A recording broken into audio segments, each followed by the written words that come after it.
ایک گاؤں میں ایک بوڑھا آدمی رہتا تھا جسے سب بابا حکمت کہتے تھے۔ بابا حکمت بہت بیمار ہو گئے اور گاؤں والے ان کی بیماری کا علاج نہیں ڈھونڈ سکے۔ ایک دن بابا حکمت نے عارف نام کے نوجوان کو بلایا اور کہا، دنیا میں ایک جادوئی درخت ہے جس کے پتے ہر بیماری کا علاج ہیں۔ اگر تم یہ نقشہ لے لو تو تم اس درخت تک پہنچ سکتے ہو، لیکن یاد رکھنا راستہ بہت مشکلات سے بھرا ہوا ہے۔ عارف نے نقشہ لے لیا اور فوراً سفر پر نکل پڑا۔ راستے میں اس کی ملاقات چپلو بندر سے ہوئی۔ چپلو ہر بات میں مذاق کرتا تھا اور ہر وقت شرارتیں کرتا رہتا تھا، لیکن اس کا دل بہت سچا تھا۔ عارف نے اسے بھی اپنے ساتھ لے لیا۔ سب سے پہلے وہ ایک گھنے جنگل تک پہنچے جہاں ہر طرف اندھیرا تھا۔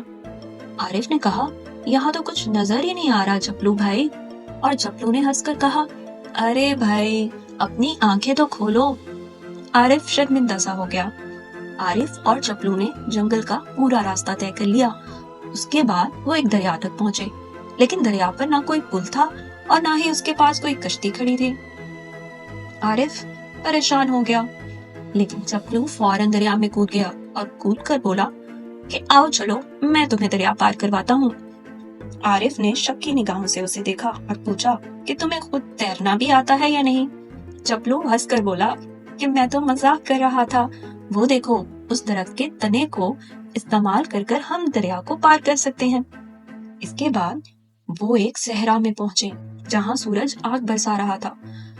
عارف کی تو حالت خراب ہونے لگ گئی۔ اس نے چپلو سے کہا، لگتا ہے آج تو ہم مر ہی جائیں گے۔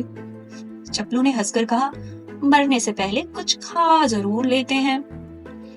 عارف نے نقشے میں دیکھا اور اسے خفیہ کنواں نظر آیا۔ وہ دونوں کنویں کے پاس گئے، انہوں نے کنویں سے پانی پیا اور اپنی پیاس بجھائی، اور آخرکار وہ اس درخت تک پہنچ گئے جس کے پتوں سے روشنی نکل رہی تھی اور ہر طرف تازگی کا احساس تھا۔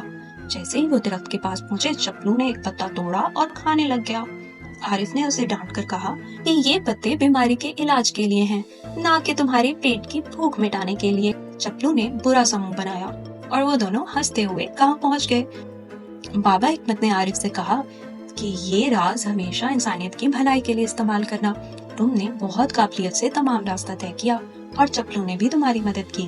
جس پر چپلو چوڑا ہو کر بولا کہ ہاں بھائی، میرے بغیر تو یہ راستہ تم طے ہی نہیں کر سکتے تھے۔ پیارے بچوں، اگر آپ کو یہ کہانی پسند آئی ہے تو چینل کو سبسکرائب کریں، لائک کریں اور شیئر کریں۔